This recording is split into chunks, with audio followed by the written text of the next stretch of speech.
Dito na tayo sa Malinta Tunnel.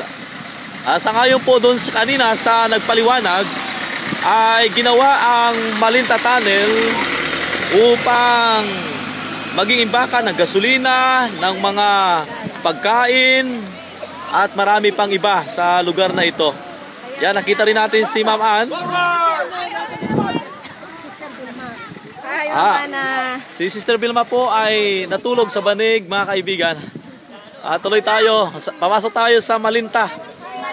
Ang sabi nila, yun, sabi nung nagpapaliwanag, noon daw kaya sinabi ito Malinta kasi maraming nakadikit dito na mga linta. Kaya yun po ang nangyari, kaya tinawag itong Malinta.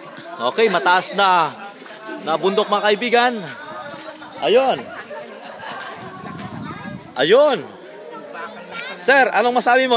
Imbakan pa lang pagkain ito at gasolina nun, ano? Okay. Yan po. Oh, kita mo yan. Yan po, mga kaibigan. Yan. Ayun, si Kuya Johans ay tayo na po ay papasok na dito sa Malinta Tunnel. Yan. Okay, tayo na ipapasok, mga kaibigan. At least makita natin kung ano. Sister Abby, anong masasabi mo, Sister Abby? Ikaw ba excited na makapunta rito? Okay, tara po. Let's go na tayo. Oh, yan na po. Papasok na tayo sa Malinta Tunnel. Wow. Ito pala yung Malinta Tunnel. Mayroon siyang malitang butas. Iba ka ng mga pagkain kasi iba-iba pa. Ayun. Aba, may nagmumotor pa dito sa ilalim, mga kaibigan. Yan. Titingnan natin kung gaano kahaba itong tunnel na ito dito sa ilalim. Madilim nga lang. May nagmumotor pa.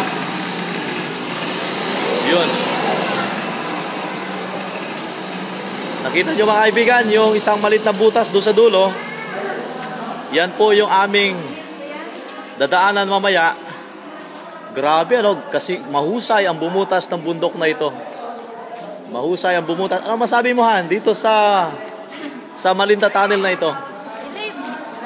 Madilim, wala tayong makita. Madilim, mamulto. Mamulto, mga kaibigan, mamulto. May aswang. Okay, yan po. Yun lang po ang aming tatagusan mamaya. Tatagos kami dyan mamaya-maya.